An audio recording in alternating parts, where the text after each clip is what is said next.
Hi, my name is Christopher Inlow, and I am here with Carrie Kei Heim and Carrie Kei Heim's bulldog, Molly.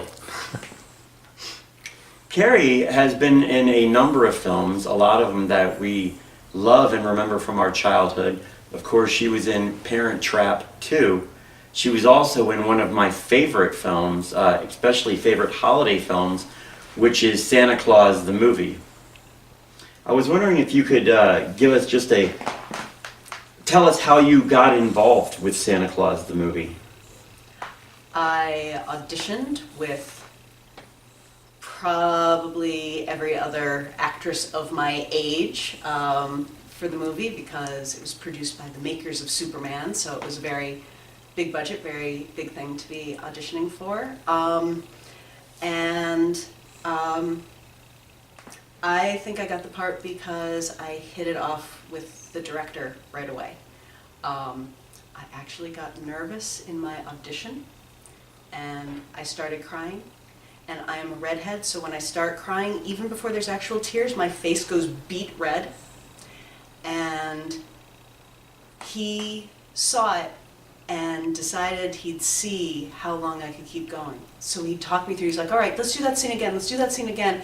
And I kept going and I kept going, and I looked like hell. It would have been a terrible, terrible piece of footage, but he tested me, and when he finally said cut, then I really burst into tears, and I think he decided that I was someone he really wanted to work with because he could tell that I was trying so hard to be professional, even though I'd just gotten a weird case of the nerves and started crying. And then later, when he saw Christian Fitzpatrick and me on set for the screen test, the final, are you sure these are the right people? And there were already reindeer on the set, and I'm violently allergic to anything in the horse family.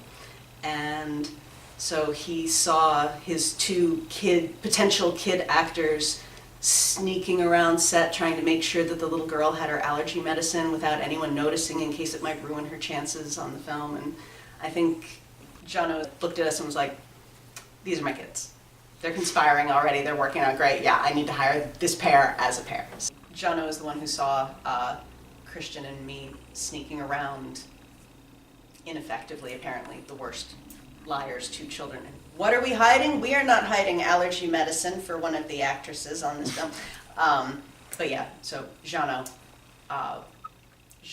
saw me work hard in the audition studio and then saw me getting along well with the other actor, and so I think we kind of locked it in that way. Well, look, I don't know how many people know this, but Dudley was like concert level pianist. Really, really talented. And I think he was actually quite an introvert. So I remember he had a piano in his dressing room, and I remember just him being quiet in between having to be so funny and so on for his character, and then being quiet and going back to his dressing room and playing this beautiful music. And John Lithgow is just awesome. He's so funny. And of course he went on to do so many more funny characters that people know, Third Rock from the Sun and a whole range of things after 1984. But yeah, he was a lot of fun, and yeah, it was nice having him as the bad guy for my character. That was a lot of fun. Is it true that Burgess Meredith was in this movie? Yes, he was the ancient elf. You might not be able to tell because he had the beard that looped and had to be carried by several rows of elves behind him. But yes, I believe my first day on set was the day that Burgess Meredith did his filming as the wise and ancient elf. What is your favorite experience from Santa Claus the movie?